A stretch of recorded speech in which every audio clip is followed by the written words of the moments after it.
Chegou que eles deixaram a telha, deu neles a entrou do máximo. São tudo madeira que você não pode molhar.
Bom dia, igreja.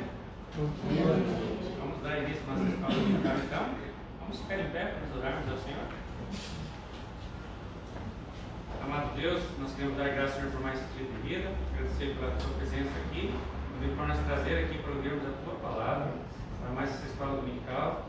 Esteja abençoando as nossas vidas, preparando nossos corações para tudo que fizermos aqui, ó Deus, para engrandecer, exaltar e bendizer o Teu santo nome. Abençoe a vida de cada professor, cada criança que vai lá para trás também para estudar, preparado. Abençoe a vida do pastor, do louvor. Enfim, a Deus, tudo que fizermos, receba nossa adoração, nosso louvor, nosso agradecimento. Queremos honrar, engrandecer e exaltar o Teu santo nome nessa manhã. Em nome de Jesus, oramos agradecidos. Amém. Amém. As crianças já podem sair?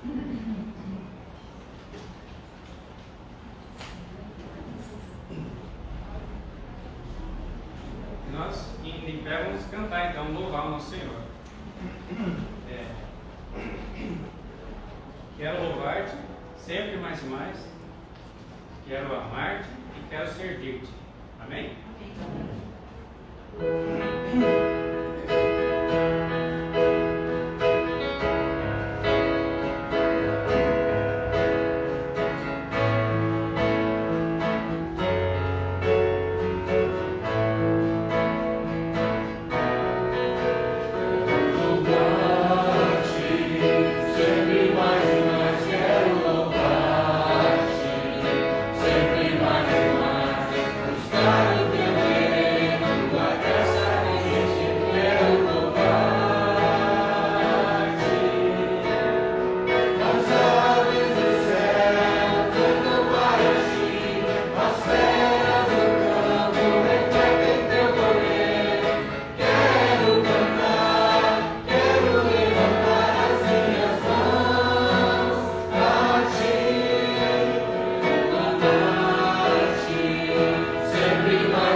Quantas bênçãos dizes quantas são, recebidas da divina mão.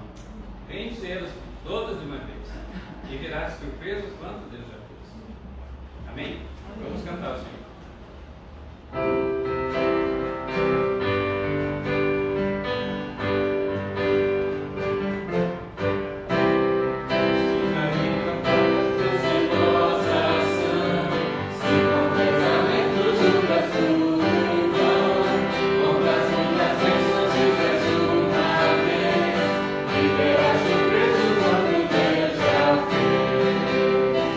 Quantas vezes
Por ser ter sido tão bondoso, maravilhoso, que nos abençoado com toda a sorte de Deus.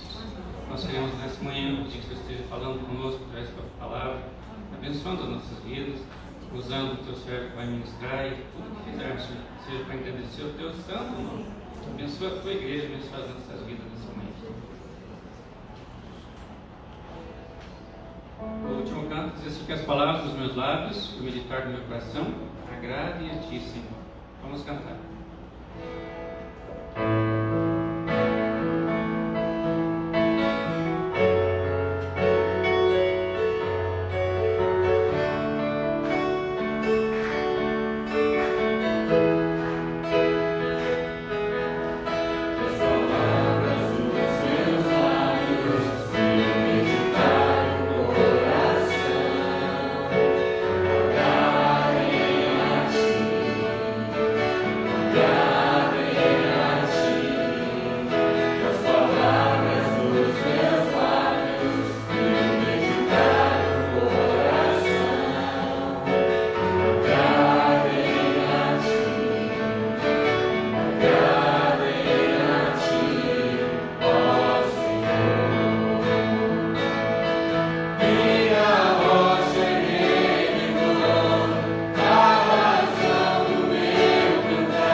Bom dia a todos. Bom dia a todos. Bom dia. Bem, muito bem. Vamos continuar aí nossos estudos do livro do Apocalipse. E eu convido você a abrir a sua Bíblia lá em Apocalipse, o livro do Apocalipse, capítulo 6.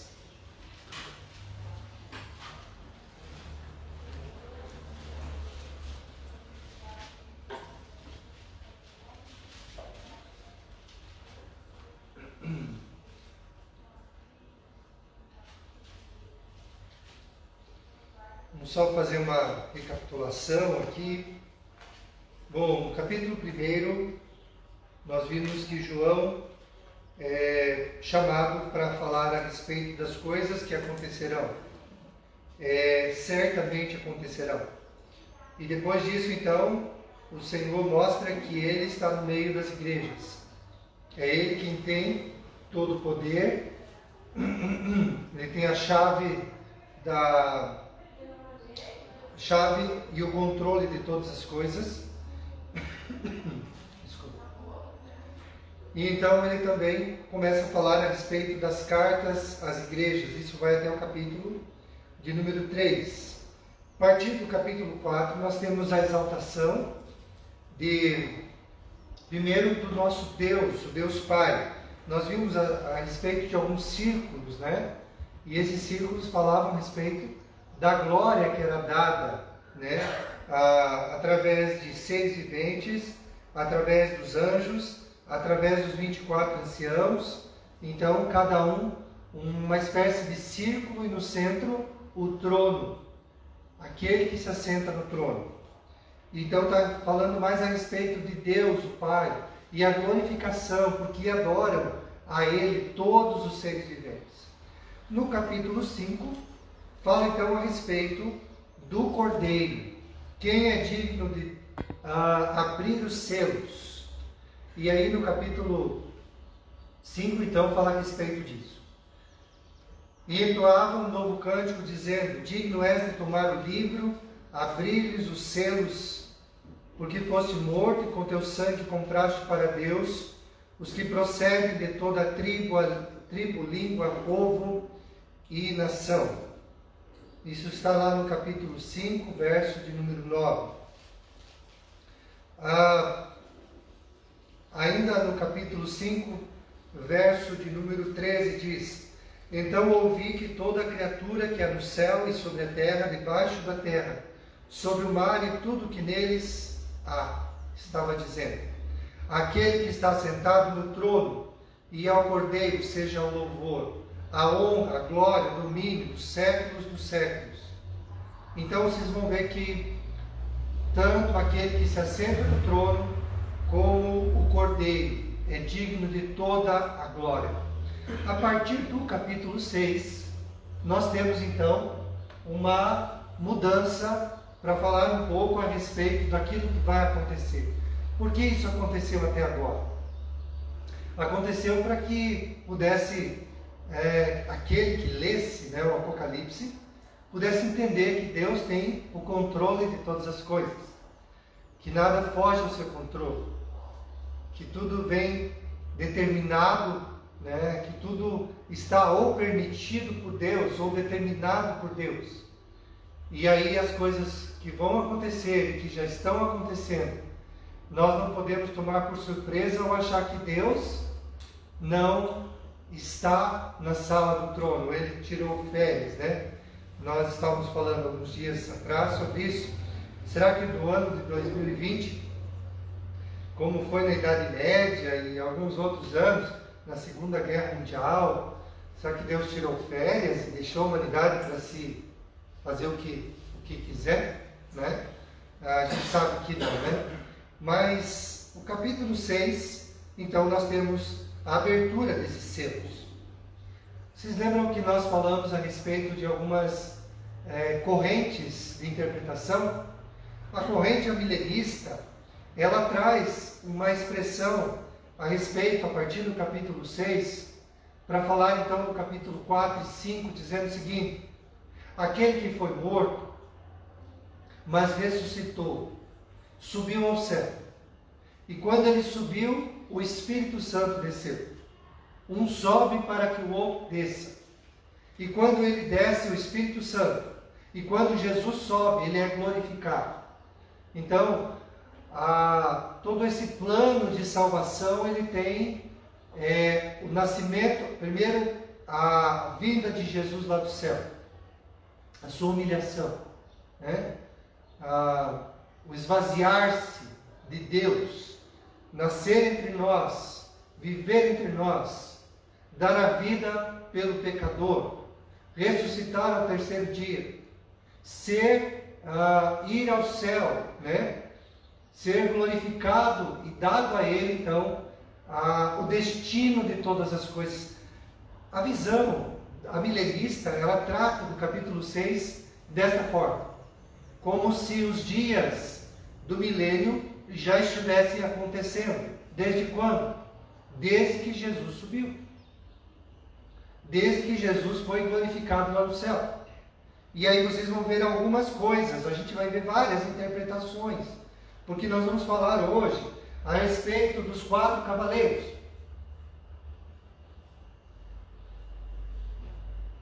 a respeito desses 4 cavaleiros e a respeito de alguns selos, né, que eles estão descritos. Quem são esses 4 cavaleiros? Quais são as interpretações desses 4 cavaleiros? O que tem a ver com esses cavaleiros? O branco, o vermelho, o amarelo, o preto, o que eles representam? O que eles têm para mostrar? Quais são, ou pelo menos aquilo que a gente entende a respeito deles? Então, hoje nós vamos falar a respeito disso, sobre esses 4 cavaleiros, né? Quem são eles? O que eles vêm trazer? Qual é o destino, né, desses cavaleiros? Então, é sobre isso que nós vamos falar hoje, né, nesta manhã. Não vamos falar de todos os selos, mas eu queria lembrar vocês, quem é digno de abrir os selos? Diz no capítulo 5 que choravam muito, porque quem pode abrir esses selos? Um anjo forte que proclamava em alta voz: quem é digno de abrir o livro e lhe desatar os selos? Ora, nem no céu, nem na terra, nem debaixo da terra, ninguém podia abrir o livro, nem mesmo olhar para ele. Mas aquele que foi morto, o Cordeiro, aquele que subiu e foi glorificado, e foi dado o destino de todas as coisas na mão de Jesus. Esse é digno de abrir os selos. Os selos representam o destino da humanidade. O que será depois desta glorificação? O que acontecerá depois de toda a obra que ele fez aqui nesse mundo? Bom, vamos falar então a respeito do primeiro. Antes ainda de falar sobre o primeiro, eu queria só apresentar mais algumas coisas. Então, o capítulo 5 apresenta Cristo no meio da igreja, sondando, até o capítulo 5, né? Sondando, corrigindo, exortando e encorajando. Capítulo 4 e 5, a gente falou um pouco sobre isso agora. O Deus Criador e o dono e no trono dele, e o seu Cristo como Cordeiro de Deus, Redentor e igualmente glorificado. E aí nós temos os 7 selos no capítulo 6, pintando os sofrimentos da igreja, a ascensão também da igreja, os juízos dos ímpios e o triunfo final de Cristo. Então tudo isso no capítulo 6, a respeito dos 7 selos. Então, esses 4 cavaleiros, eles têm uma visão de paz, de guerra, de fome e também de morte. São essa, basicamente, a visão que cada um deles traz. Quem abre os selos? Só Jesus. Ele é o digno de fazer isso. Quem tem o livro tem o controle. Esse também é algo que a gente precisa guardar, porque aquele que tem o livro e pode abrir os selos tem o controle de todas as coisas. Então, é sempre para falar para você, para mim também, né, que nosso Deus tem o controle das coisas. Nada foge do seu controle. E este mundo, as coisas que estão acontecendo, né, nesse ano, não é porque Deus não tem força ou deixou a humanidade por si. Isso quer dizer que Deus tem o controle, e até mesmo a pandemia, Deus tem um propósito com tudo, né? Deus tem um propósito para todas as coisas. Aqueles que estão em Cristo, mesmo que morram, viverão, né? A gente sabe disso. Então, hoje a gente vai falar também um pouco desses cavaleiros, o que eles estão fazendo neste tempo. Já que esta visão, a milenista, ela traz de que os últimos tempos começaram quando Jesus ele foi glorificado, né? Quando o Espírito Santo desceu, como dizia na profecia de Joel: e acontecerá nos últimos dias que derramarei do meu Espírito sobre toda a carne. Então a profecia de Joel do Velho Testamento se cumpre no Novo, no começo, no derramamento do Espírito Santo. E para essa corrente, então aí começam os últimos dias. E nós estamos vivendo os últimos dias já há bastante tempo. Mas como eu já falei também para vocês, há uma distinção entre últimos dias e último dia, né? O último dia é um período de tempo mais curto, mas também um período de tempo. E aí se intensificará todos os sinais, mostrando que Jesus voltará. Vamos lá. O Cordeiro governa, tudo acontece porque Ele conhece, determina, permite e controla tudo. Tá? Então, sempre imagine isso, de que nada que acontece na tua vida não seja permissão de Deus, não seja porque Ele não conhece, não seja porque Ele não controla tudo. Tudo tem a ver com o seu controle, permissão, né? Mas e as coisas ruins, pastor? Por que acontecem coisas ruins? A gente pode dizer, né? Bom, coisas ruins acontecem por vários canais, né? A gente tem a mania de atribuir a Deus as nossas próprias decisões erradas. Quantas vezes a gente diz, Deus, por que está acontecendo comigo? E se você for ver, a maioria das coisas tem a ver com as decisões que a gente toma. Afastar-se de Deus. A disciplina. Disciplina é uma coisa boa? Na hora quem é disciplinado gosta? Ai, que bom, que legal, estou apanhando, isso é muito prazeroso. Ela não é na hora, mas ela funciona. Quer dizer que ela vai corrigir, né? Então, é isso que eu queria trazer para vocês. A disciplina de Deus é uma coisa que você sofre, claro. Mas ela tem depois algo bom. Ela vai fazer você voltar para os caminhos. E tem pessoas que são disciplinadas por Deus e atribuem a Deus, né, esse sofrimento. Estão certas. Foi Deus que mandou, mas foi porque Ele não gosta de você? A Bíblia diz que Deus disciplina quem Ele ama. Mas isso é um sofrimento. A gente sofre porque a gente toma decisões erradas na vida. Né? São várias decisões que a gente toma. Às vezes compra alguma coisa que não deveria comprar. Financeiramente a gente pode sofrer. Às vezes a gente sofre porque namora com alguém que não deveria namorar, casa com alguém que não deveria casar. Às vezes a gente sofre porque a gente faz coisas do nosso corpo que não deveria fazer, né? A gente vai sofrer. E junto com esse mundo em desequilíbrio aí, né?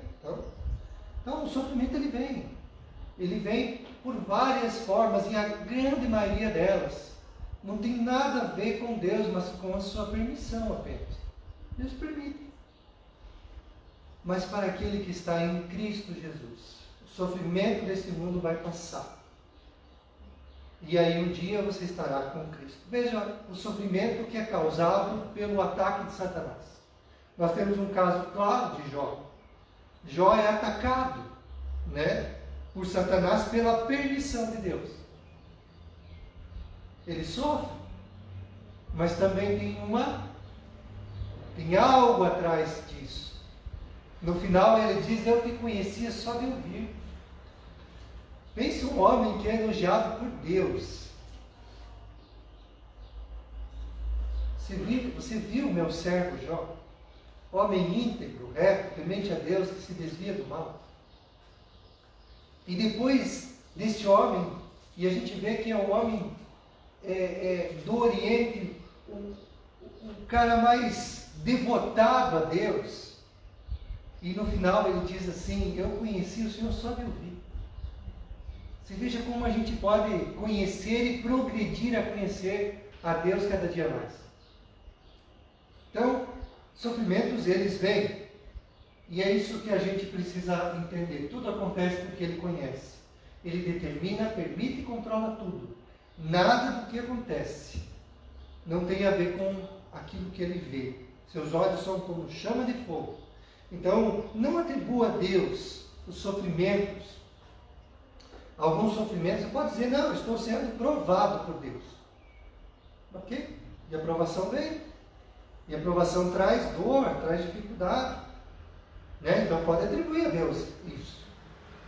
Mas tem coisas que a gente pode dizer claramente, estou passando por isso porque eu sou o causador dos meus problemas. E esses são a maioria dos problemas, dos sofrimentos. Mas, vamos para frente. Cavaleiro branco. Vamos ver o que diz o texto aqui. Capítulo 6. Vi quando o cordeiro abriu um dos 7 selos e ouvi um dos 4 seres viventes, dizendo, como se fosse voz de trovão, vem. Vi então, eis um cavalo branco, e seu cavaleiro com um arco, e foi-lhe dado uma coroa, e ele saiu vencendo e para vencer. Muito bem. Quem é este cavaleiro branco? Quem é? Há muitas propostas. Aliás, dos 4, o cavaleiro branco é o que mais há divergência entre os teólogos. É isso mesmo.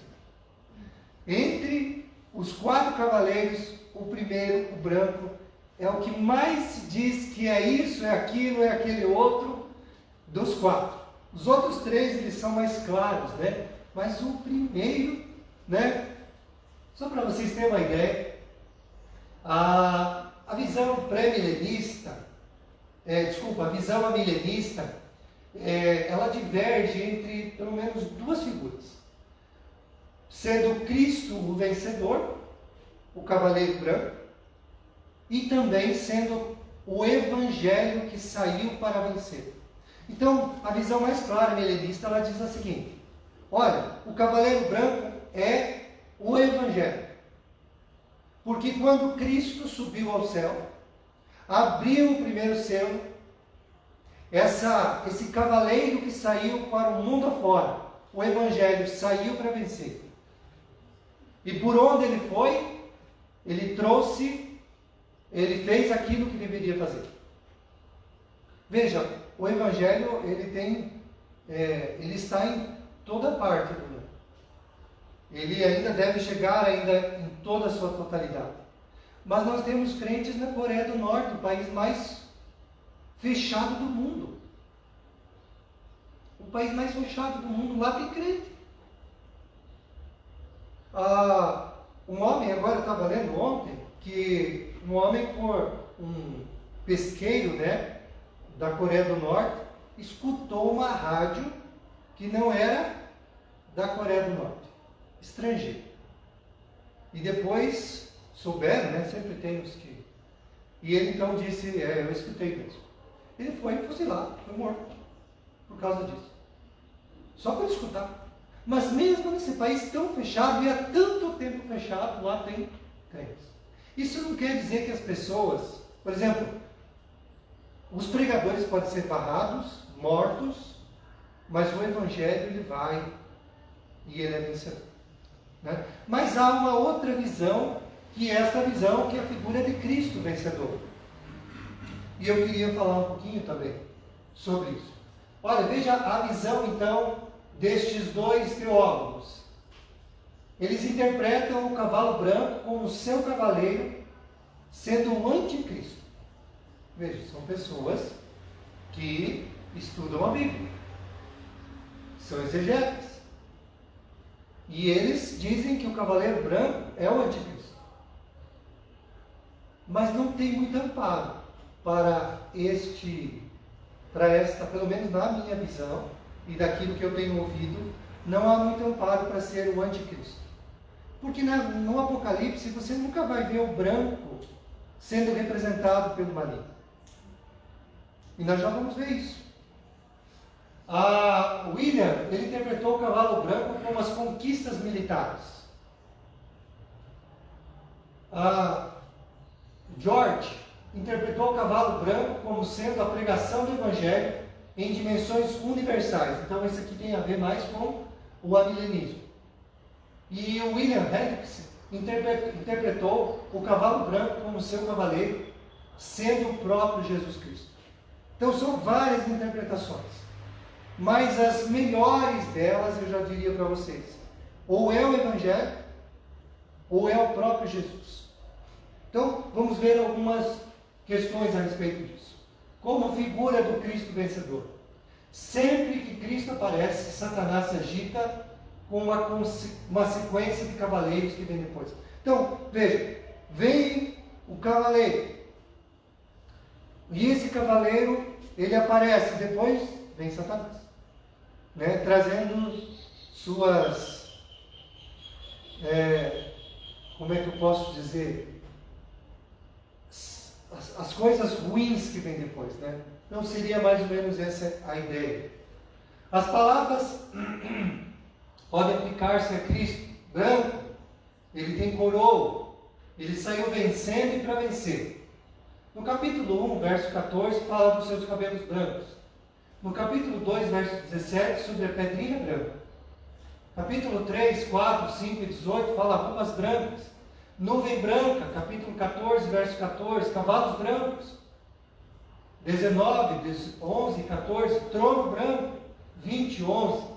Branco não pode ser usado nem para o diabo e nem para o anticristo. Esse primeiro selo não traz nenhuma maldição.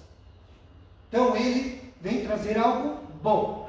Qual é a dificuldade de você interpretar aqui como não sendo Jesus? Seria a questão que ele não traz uma espada, mas ele traz um arco. No capítulo 19 ele vem desembainhando sua espada. Mas aqui diz que ele traz um arco. Mas fala da coroa. Ele é o vencedor. Ele sai vencendo e para vencer. O diabo e os seus, a sua trupe, né? Eles têm vitórias pequenas. E depois eles são derrotados. Mas o texto está dizendo claramente, ele sai vencendo e para vencer. Então não pode ser o anticristo.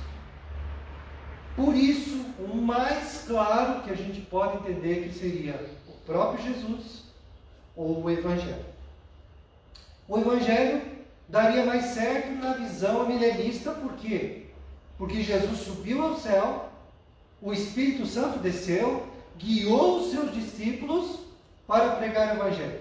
Veja, o Evangelho, ele tem um começo e ele tem um fim. O começo é com o próprio Jesus. A mensagem do Evangelho, que é boas novas. Uma mensagem que já era predita no Velho Testamento. Virá aquele que trará boas novas. Então a fé já era conhecida no Velho Testamento, mas ela toma no tempo e no espaço na pessoa de Jesus. E são os discípulos que agora estão cheios do Espírito Santo. Eles levam o Evangelho de Jerusalém até os confins da terra. Mas o Evangelho tem um começo e tem um fim. O Evangelho não será pregado, podemos dizer assim, lá no céu. Lá nós teremos as boas novas constantemente conosco.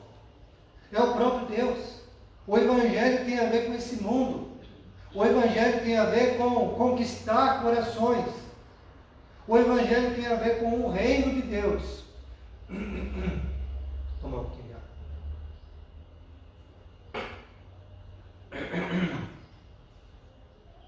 Então esse é o Evangelho. Então, na visão milenista, o cavaleiro branco é o Evangelho. Mas também uma boa interpretação é sendo ele, o próprio Jesus. Ele é o Evangelho. Aonde ele vai, ele sai vencendo e para vencer. Então, como eu falei para vocês, por mais que o diabo, ele tenta interromper o avanço da igreja, ele não consegue. Quanto mais a perseguição, maior o número de crentes. Né? A China, vocês já tinham postado até no Facebook da igreja, toda vez que eu tenho alguma notícia, mas eles estão apertando as coisas contra os cristãos. Por isso a gente tem falado tanto do comunismo, gente. E a igreja precisa desmontar essa visão comunista, que principalmente o Brasil está cada vez mais achando isso uma coisa boa. Aonde há comunismo não há cristianismo, e vice-versa. Eles são excludentes. Não se encante por partidos de esquerda. Não ache que essa visão, aonde essa visão passou, Ela acabou com o cristianismo naqueles lugares. Mas, como eu falei, é um acabar para depois ser de novo o evangelho chegar. Então, o comunismo é excludente do cristianismo. E toda vez que nós achamos esses negócios de apoiar, votar por partidos de esquerda, esses que se dizem, né? A bandeira deles é contra a família, a bandeira deles é contra o cristianismo, odiar os cristãos, os conservadores, né? Agora vocês devem ter visto aquela professora aqui de Santa Catarina, o que ela disse. Tem que morrer mesmo, conservadores. Caxias do Sul. Uma professora, né? Esse é o discurso deles, é o ódio do bem, como eles têm dito, né? É o ódio do bem. Se eu tivesse um 38, ela disse, eu iria para a praça e ia matar o maior número possível de pessoas. Vocês vejam a visão que eles têm. É uma visão radical, mas quantos jovens têm sido levados para essa visão? Queridos pais, tomem cuidado com seus filhos, porque eles vão estudar em escolas que a grande maioria dos professores são marxistas, comunistas, e eles vão implantar essa ideia no coração deles. Porque jovem já tem a ideia de ser revoltado com o sistema. Eles acharam ali um lugar próprio para isso. Tome cuidado. Combata isso. Porque isso tem a ver conosco. Mas Deus não está assim? Sim. Mas Ele espera que a sua igreja também se imponha. Então nós temos que ter esse cuidado. O Evangelho, ele vai vencendo. Mesmo que venha o comunismo, mesmo que o comunismo combata e outras ideologias também o cristianismo, ele vai entrando, ele como entrou no Império Romano, e quando menos se esperava, o Império Romano já tinha 40%, 50% de cristãos. Mesmo que houvesse perseguição. Foram mais de 200 anos de perseguição acirrada do Império Romano sobre os cristãos. Mas eles perderam a luta. O cristianismo vem para vencer, e para vencer mesmo. Então isso vai acontecer no final. Vão ser perseguidos? Sim. Pessoas vão ser mortas? Sim. Você pode barrar os pregadores, mas não a pregação. Ela vai irromper em corações que se menos esperam. Pessoas vão se converter em lugares onde você diria assim, mas como que pode ter cristãos na Coreia do Norte? Mas tem. É nesses lugares, na China e em tantos outros lugares. Então, são duas figuras aí que a gente pode entender. Esse texto está de acordo com o texto paralelo de Apocalipse 19, 11 a 16. Abra lá, vamos ver o que diz lá no capítulo 19.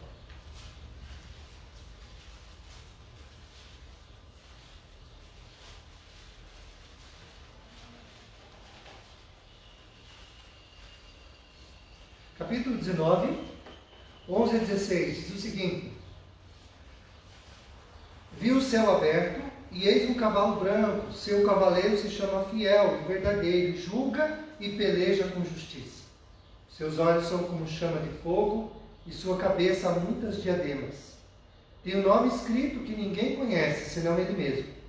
Está vestido com um manto tinto de sangue, e o seu nome se chama o Verbo de Deus. E seguiram-no os exércitos que há no céu, montado cavalos brancos com vestiduras de linho finíssimos, branco e puro. Sai da sua boca uma espada afiada para ferir com ela as nações, e ele mesmo as regerá com cetro de ferro. E pessoalmente pisa o lagar do vinho, do furor, da ira do Deus Todo-Poderoso. Tem no seu manto e na sua coxa um nome escrito: Rei dos Reis, Senhor dos Senhores.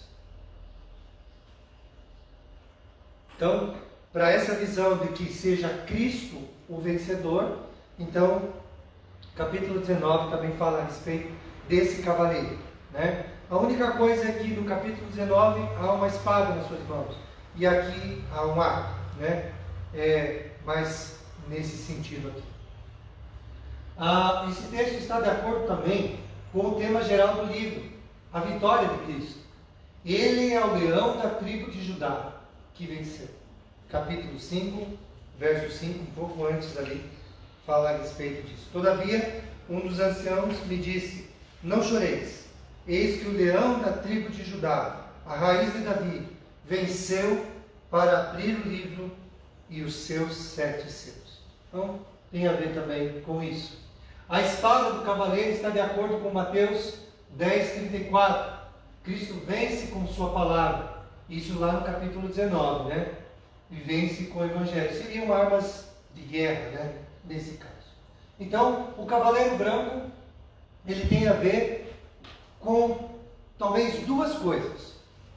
Uma delas, o próprio Jesus, o Cristo vencedor.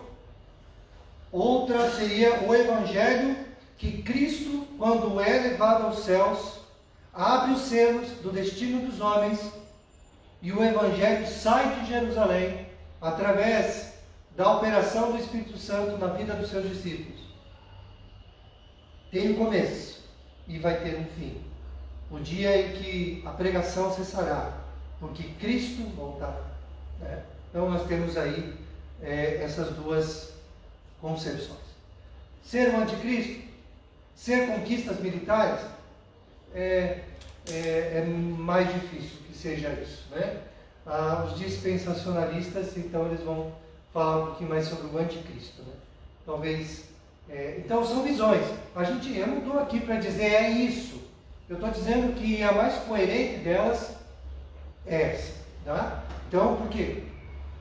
Porque a gente tem esse entendimento de trazer essas visões aí sobre as coisas. Mas quem é o cavaleiro vermelho? Vamos lá? Segundo selo, capítulo 6, verso 3. Quando abriu o segundo selo, ouvi um segundo ser vivente dizendo: venha. Saiu outro cavalo vermelho, e ao seu cavaleiro foi-lhe dado tirar a paz da terra, para que os homens se matassem uns aos outros.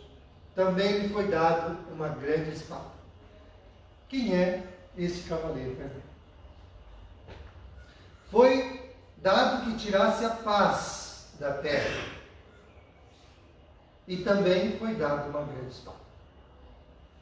O que vocês acham que seria o cavaleiro vermelho? Quem é ele? O que ele representa? O que vocês acham? O diabo? Não. Veja, o primeiro não traz maldição nenhuma. Mas o segundo começa com as maldições sobre essa terra, mas também algumas coisas a respeito da própria igreja.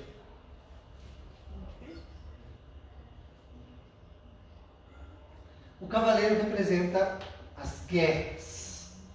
Ele tem uma grande espada e ele traz a falta da paz.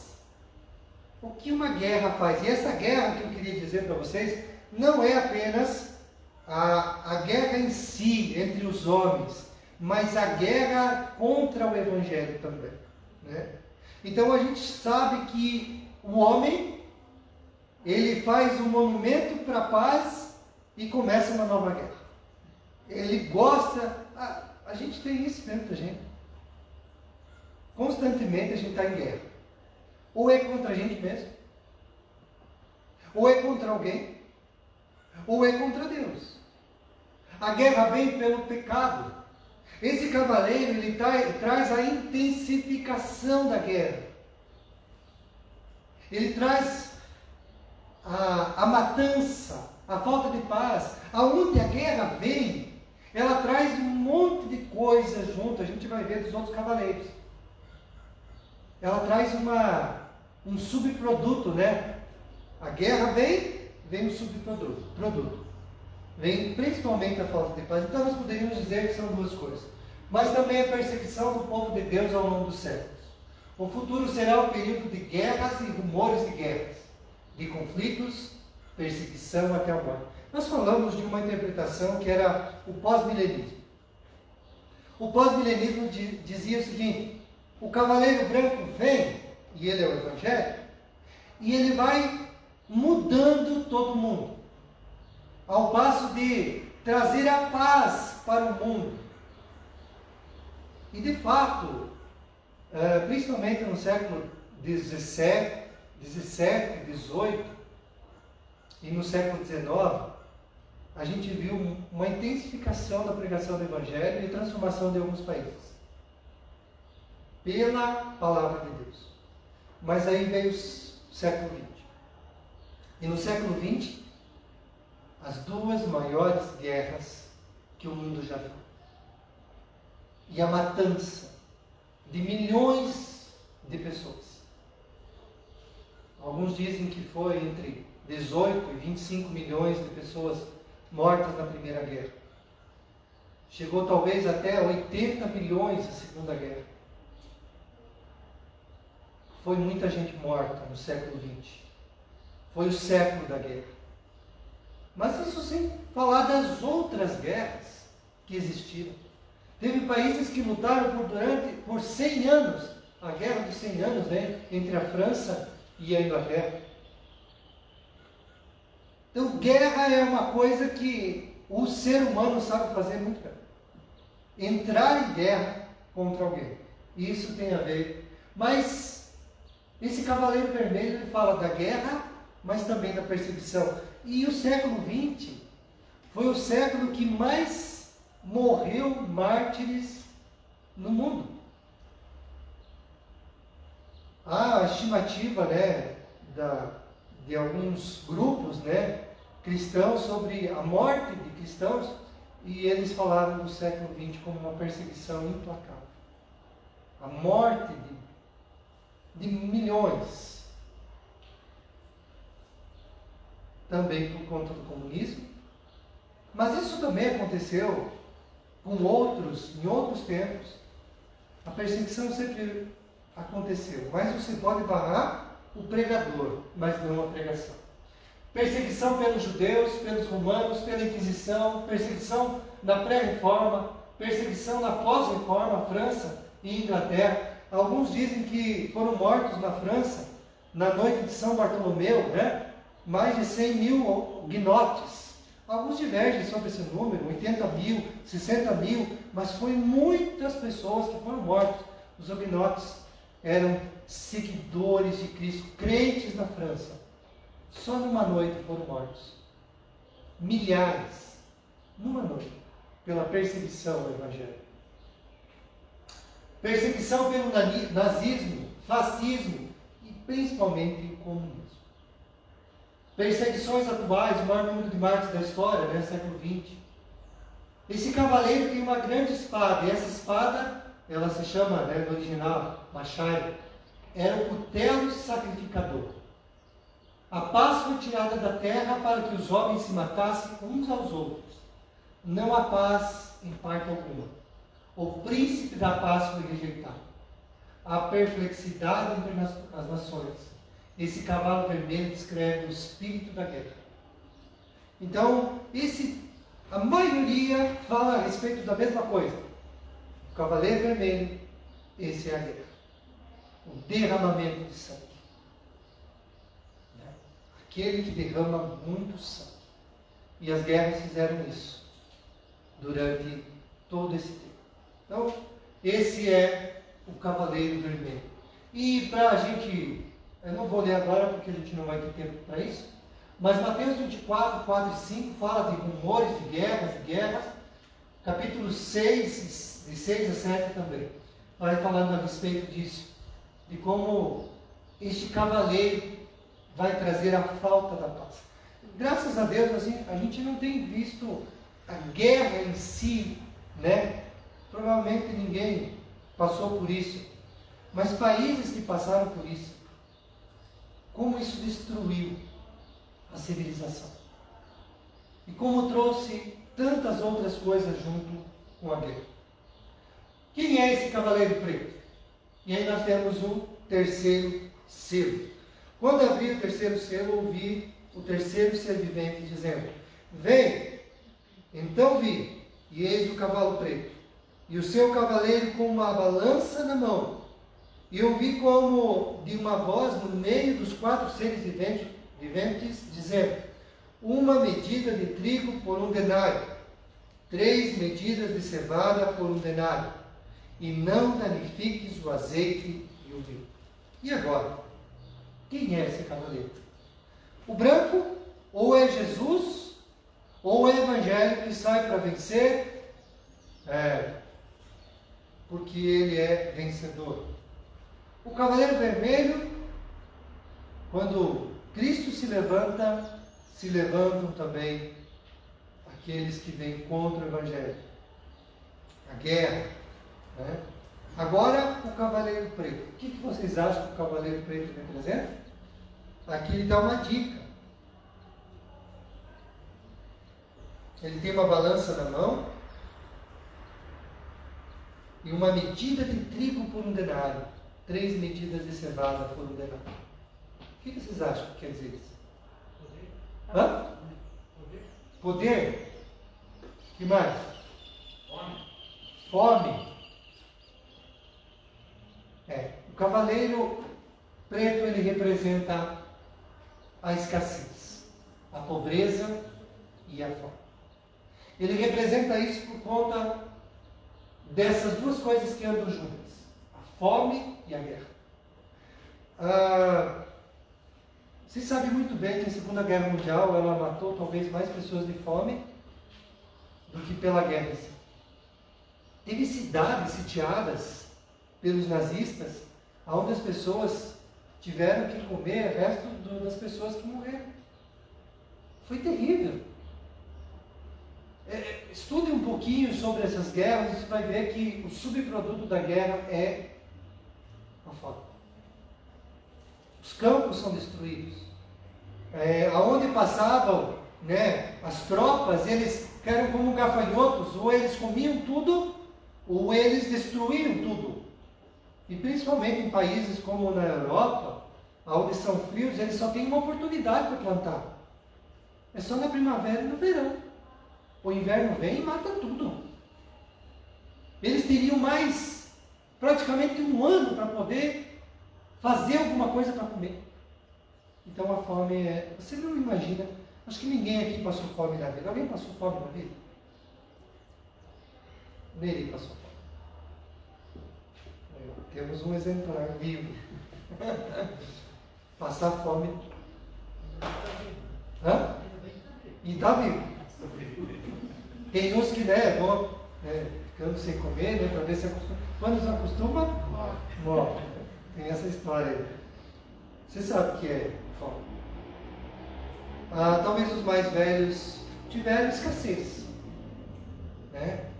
Talvez não ter muita coisa, né? É por isso que hoje a gente, principalmente os mais velhos, olham para os mais novos que abrem a geladeira e dizem assim: mas não tem nada para comer. Né? Isso não acontece em outros lugares, tá? Não é nas nossas casas, não é aqui nesse município, né? Mas não tem nada para comer aqui nessa. Gente, se a gente tivesse, e aqui não estraga o presunto, estraga o queijo, estraga isso, porque há uma fartura. Quem passou fome sabe o que é a fome. Tudo é pesado e tudo fica caro. Veja bem, quando ele diz assim, ele tem uma balança na mão. Tudo é pesado e tudo é caro. 1 denário por uma medida de trigo. 1 litro de trigo, mais ou menos, era. Então, imagine você que 1 denário representa o salário de um trabalhador braçal. Hoje gira em torno de 80 a 100 reais, mais ou menos. Isso é 1 denário. Você pega 1 denário e vai no mercado. Vamos colocar aqui 80 reais. Vamos diminuir. É o trabalho de um dia, não é um trabalho de meio dia. Trabalho de um dia. E você chega lá e diz: eu quero 1 quilo de trigo. Quanto que é? O quilo do trigo? 80 reais. Tá bom o preço?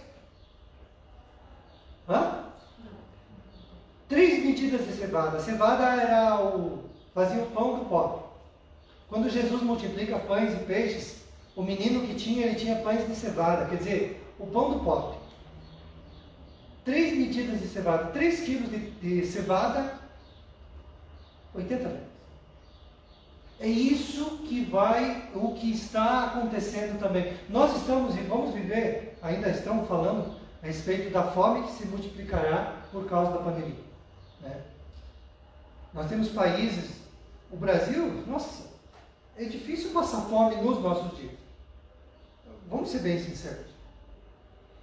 Com todo o recurso que tem, com todo o dinheiro que foi injetado, é difícil, mas tem gente que ainda passa fome. Tem gente que ainda passa fome. Né? Mas tudo fica pesado e tudo fica caro. Esse é o terceiro selo. Esse é este cavaleiro, o preto. Mas não danifiques o azeite e o vinho. A interpretação melhor que nós temos aqui dessa parte é que esta é a comida do rico. O azeite e o bebê com vinho. Isso quer dizer que os ricos sempre terão e os pobres sempre lutarão para ter alguma coisa para comer. E quando vão pegar, aquilo é muito caro. Essa é a melhor interpretação que nós temos aqui. Não danifiques o azeite e o vinho. Quando os cristãos, eles eram, por isso que a gente tem a ver aqui dizendo, os cristãos estão juntos nesse tempo. Eles participaram das guerras. Eles foram mortos por perseguições. Eles também sofrem com a fome. Eles participam dessas dificuldades. Os ricos vão ter cada vez mais, os pobres cada vez menos. Não danifiques o azeite e o vinho. Mas esse é um tempo breve. Os filhos de Deus serão, por Deus, conservados, guardados. Pode até passar uma escassez. Paulo, ele disse isso. Ele passou por essa escassez. Por fome, ele disse. Andando de cidade em cidade. Mas alguém chegava e trazia algo para ele comer. Os filhos de Deus vão ter o sustento do próprio Deus. Não vai faltar maná no tempo do deserto da vida. Não vai faltar água. Vai ter talvez escassez, mas não vai faltar. Há trigo, mas o preço está muito alto. O homem precisava trabalhar o dia inteiro. Cevada, que era também cereal dos animais, muito caro. Pobreza por não fazer concessões. Não aceitar a marca da besta. E por isso não pode comprar nem vender. Capítulo 13, verso 17 do Apocalipse. Não se corromper, ao contrário, preferir o sofrimento até a morte do que a apostasia. Então os filhos de Deus, eles vão ter dificuldades para comprar. Porque vai ter um sistema. E a dificuldade para comprar, mas você é do nosso grêmio, né? Não tem nada a ver com o time, tá, gente? O time é muito bom, tá? Deixa o time lá. Muito forte, muito bom. Mas o grêmio é essa agremiação, né? Se você não faz parte do grêmio, se você não está junto com o aglomerado de pessoas, se você não faz parte desse pensamento, tu está fora. No tempo em que os cristãos eram perseguidos, ser cristão no primeiro, segundo e até no terceiro século era sinônimo de escassez, de perder seus bens, né? Cadê o fulano da nossa igreja? Foi preso. E a família dele foi vendida como escravo. E o ciclano foi morto. Foi crucificado também. Foi morto a espada. Toda semana tinha gente da igreja morta, presa, por conta do Evangelho. Por não negar a Cristo. E aí vem a escassez. Vem a dificuldade. A pobreza não atinge todos, né? O azeite e o vinho, produtos que descrevem a vida regalada, esses não serão danificados. Os ricos sempre sabem garantir o seu luxo, enquanto que a população passa fome. No mesmo mundo em que reina a fome, reina também o esbanjamento o luxo e a desigualdade. É isso aí. E aí nós chegamos no último cavaleiro, o amarelo. Pastor, Oi, pode falar. só uma consideração do cavalo preto. Não necessariamente tem que haver escassez para ver esse tipo de fome. Um exemplo é bem recente. Um litro de azeite passou de 4 para 8 reais.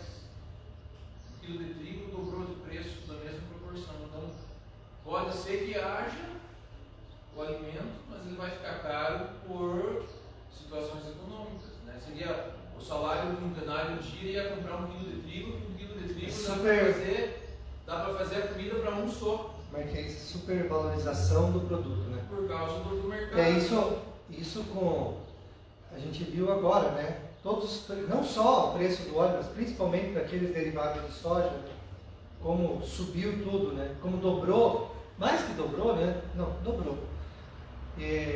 A proteína, porque vamos pensar carne, trigo, todo o resto derivado de soja também, mas toda a comida em si, ela subiu vertiginosamente, e não foi por causa da pandemia. E não foi por falta de escassez. Não foi por desabastecimento, porque foi a nossa maior produção dos últimos 20 anos. Então, a gente tem comida. A comida está ficando cara. Então, eu consigo ver esse cavalo preto, até tem a comida, mas eu não consigo comprar. Eu vou trabalhar um dia inteiro para comprar comida para mim. Aí a minha família vai ter que ir comprar o que? Cevada. Para dar para minha família, eu vou ter que dar cevada, porque é inferior. Se eu for comprar trigo, eu como sozinho. Exatamente. Eu vou no mercado e comprar um bife. O bife dá para mim, com o dinheiro do dia de trabalho. Exatamente. Você vai trocando a tua alimentação porque você não consegue comprar aquilo que antes você comprava. Mas vocês vejam que esses cavaleiros, eles não estão para vir, talvez estão para se intensificar, mas eles já estão por aí. Vocês estão entendendo isso? O Evangelho e o próprio Cristo que saiu para vencer, o Cavaleiro Vermelho, as guerras, quantas guerras já tiveram? O século XX, então, é uma amostra de que os últimos dias estão cada vez mais perto. O Cavaleiro Preto, a escassez, a fome ou a supervalorização do produto. Está aí, que ano mais para falar a respeito disso, né? E ainda a Bíblia dá uma dica financeira, né? Compre trigo. Compre trigo. Você vai vender caro lá na frente. Ou soja, né? Daí, né? O soja baixou, né? Mas agora está... Né? Mas vejam bem que esses cavaleiros estão por aí. O que vai acontecer nos últimos dias, ou no último dia, já que entendemos que estamos vivendo os últimos dias, é que no último dia isso vai se intensificar. Guerras e rumores de guerras. E aí, o último cavaleiro amarelo. Verso de número 7. Quando o cordeiro abriu o quarto selo, ouvi uma voz do quarto ser vivente dizendo: Vem! E olhei, e eis que um cavalo amarelo e seu cavaleiro, sendo esse chamado Morte. E o inferno estava seguindo. Foi-lhes dado toda a autoridade sobre a quarta parte da terra para matar, a espada pela fome, com a mortandade e por meio das feras da terra. Veja, então o cavalo amarelo, ele significa a morte. A figura da morte do inferno apresenta uma única realidade. O Hades, que é o inferno, sempre vem atrás da morte. A morte derruba e o Hades recolhe os mortos. A morte perde o corpo enquanto o Hades reclama a alma. A morte e o Hades não podem fazer o que querem. Eles estão debaixo da autoridade. Só atuam sob a permissão divina. Seu círculo de ação é limitado e seu território é definido. A quarta parte e não mais. No quinto selo, a gente não vai falar sobre ele, vocês vão ver que são as almas daqueles que foram mortos por causa da palavra de Deus. Quer dizer que esse cavaleiro também toca quem? Quem que ele toca também? Por causa do cavaleiro vermelho. A perseguição sobre os crentes. Pessoas morrerão. Crentes darão suas vidas por não negar o Evangelho. quarta parte e não mais. Mas eles, o quinto selo vai explicar como eles estão diante de Deus, né? Então a morte usa 4 instrumentos para sacrificar suas vítimas. As primeiras 2 já são descritas antes pelos cavaleiros. A espada, e agora não é a mesma espada, né? Mas com o pai, espada comprida usada na guerra, morte provocada pela guerra. Segundo, fome, é um subproduto da guerra, cidades sitiadas e um monte de coisa. Pestilências e mortandades. As pragas, as pestilências crescem com a pobreza, a fome e as guerras. Né? A gente sabe por onde a guerra passa, vem depois também com a miséria, com a fome, a doença e uma série de outras coisas. Então, essas 2 elas são descritas aqui. E aí vem as bestas feras da terra, que despedaçam tudo e devoram tudo. Né? Então, esse cavaleiro amarelo, ele prefigura a morte. E aí a gente está concluindo, né, a respeito. Aí os outros selos a gente vai conversar na semana que vem. O dia do Senhor se aproxima, mas ainda estamos no ano aceitável do Senhor. Né? Nós estamos falando do Apocalipse, vivendo dias onde os cavaleiros já estão cavalgando por esse mundo. Estão por aí.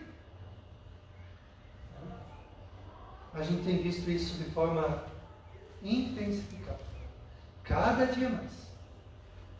A gente pensa que está acabando uma pandemia, pode começar outra. Quem diz que esse vírus não pode se mutar, como já está mutando, né? E aí essa vacina não vai surtir efeito nenhum. Estamos com uma nova gripe. Vocês ouviram falar disso? Aqui no Paraná. H2N2.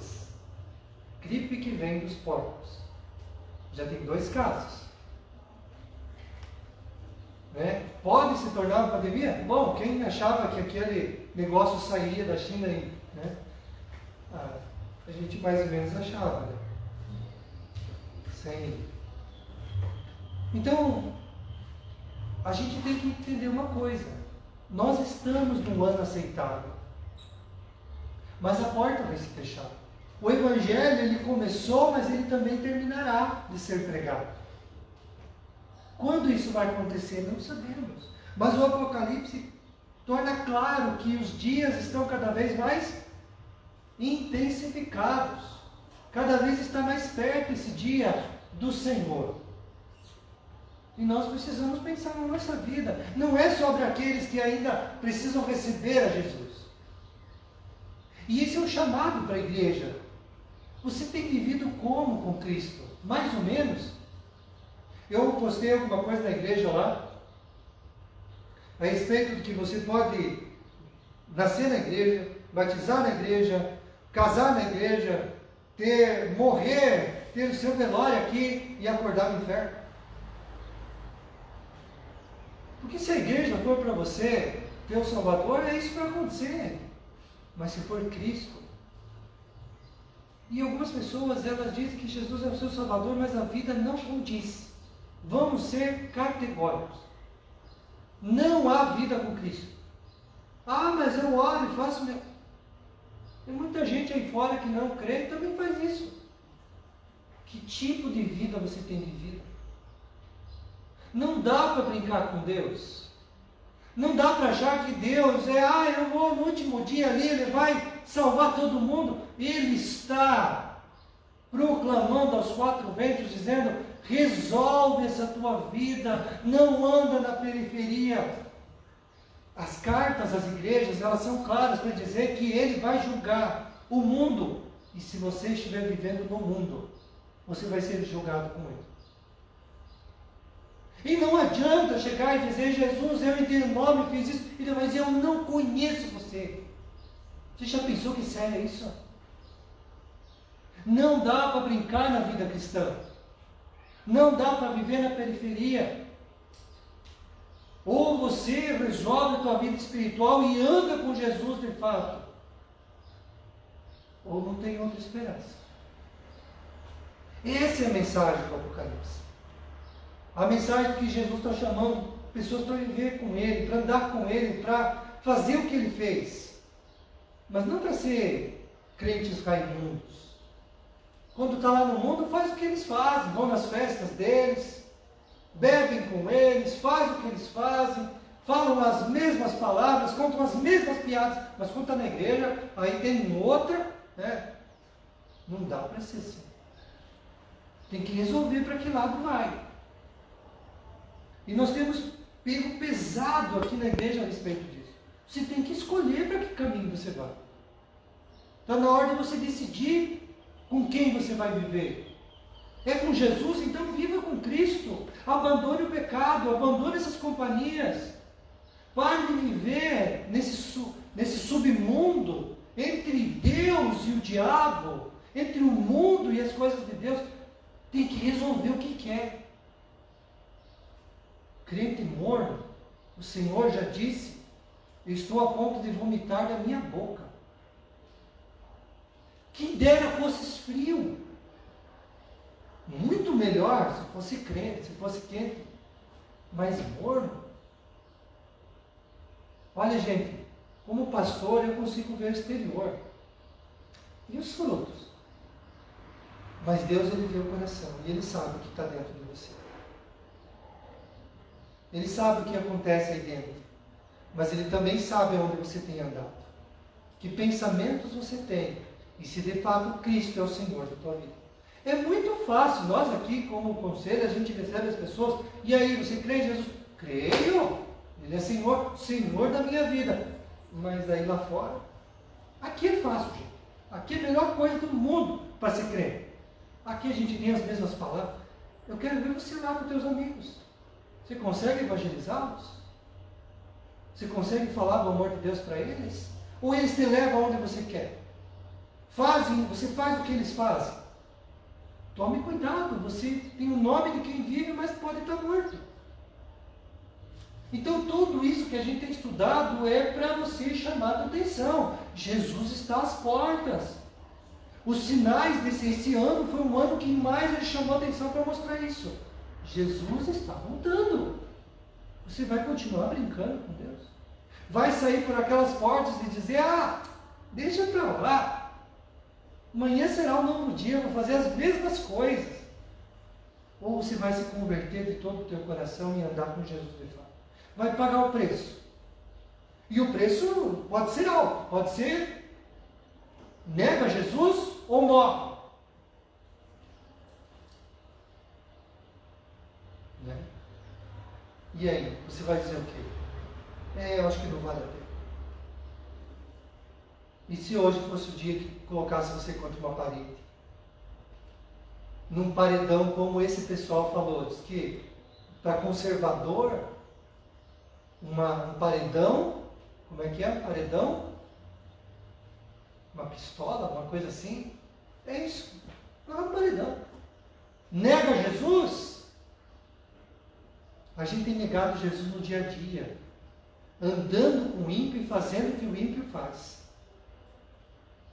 Não sendo fiel a Deus, brincando com Ele, e a gente brinca com Ele como se nada fosse acontecer.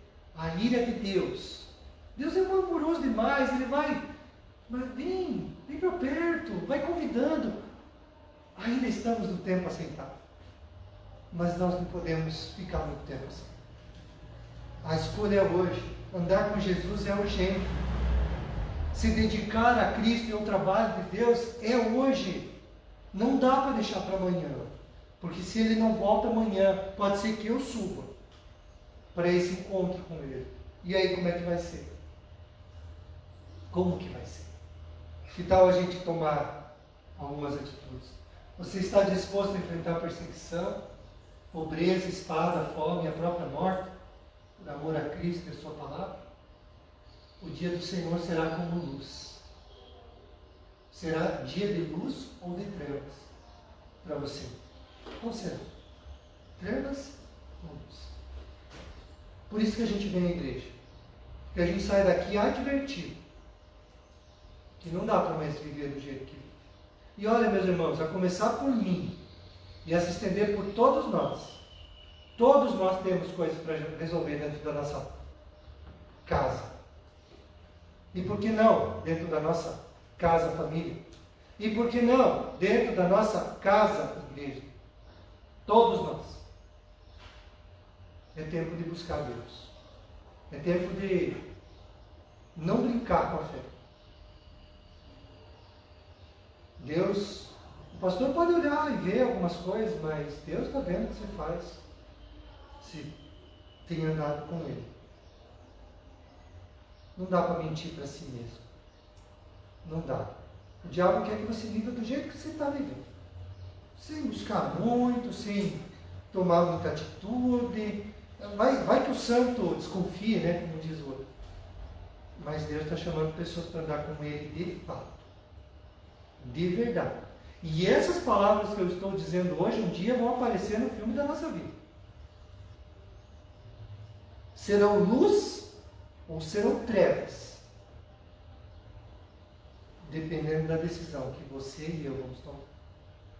Pense nisso. Tem que resolver alguma coisa? A gente sabe que tem para resolver, não sabe?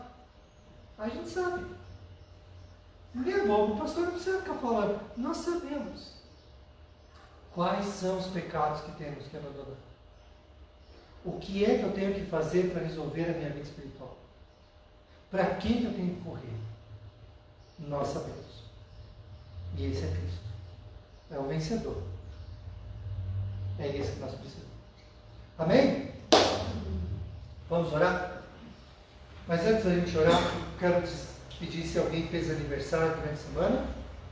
Por favor. Alguém fez aniversário durante a semana? Não? A Kiara fez. Marisa? A Kiara? Kiara está lá atrás, né? Quem mais? Quem mais fez aniversário? A Márcia está fazendo hoje. A Márcia hoje. Muito bem, então vamos ficar em pé, vamos fazer uma oração, encerrando. Quero agradecer para o Senhor por esta manhã. Quero agradecer, Deus, pela Tua palavra, pelo puxão de orelha que ela nos dá, porque ela fala a respeito da vida contigo, das coisas que estão acontecendo e acontecerão. Elas são a mais pura verdade. E nós precisamos tomar decisões adequadas na nossa vida, de andar contigo. Pai, que o Teu Espírito nos convença disso, porque podemos novamente sair daqui para nossas casas, ou aqueles que estão em casa, não tomando decisão nenhuma. Mas quando o Teu Espírito fala, então nós somos convencidos de que o melhor para nós é o Senhor Jesus. Pai, eu também quero pedir ao Senhor que abençoe a vida dos nossos aniversariantes, de todos que fizeram aniversário nessa última semana, a Marisa que está aqui, a Kiara que está lá atrás, a Márcia e porventura os outros que nós não estamos lembrando. Que Deus, a Tua boa mão seja com cada um deles, ajudando, abençoando, cuidando e transformando. Fica conosco nesse dia, nos ajude ainda e nos traga à noite, Deus, para ouvir a Tua voz, para ser edificados pela Tua voz. É o que eu te peço em nome de Jesus. Amém, meus irmãos? À noite tem algumas apresentações, tá bom? Então, venham, participem.